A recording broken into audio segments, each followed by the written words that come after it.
Én is vagyok a sminkemmel a reggel, a sminkemmel.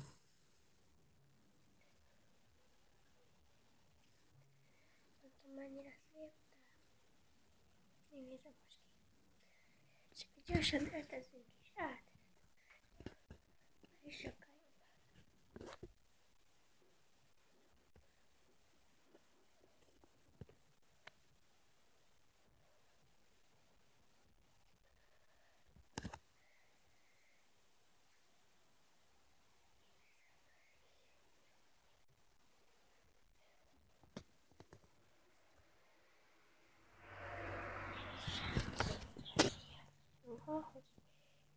jobb.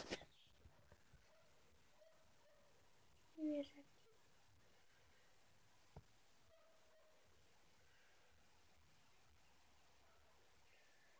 Szóval ennyi volt valami, no?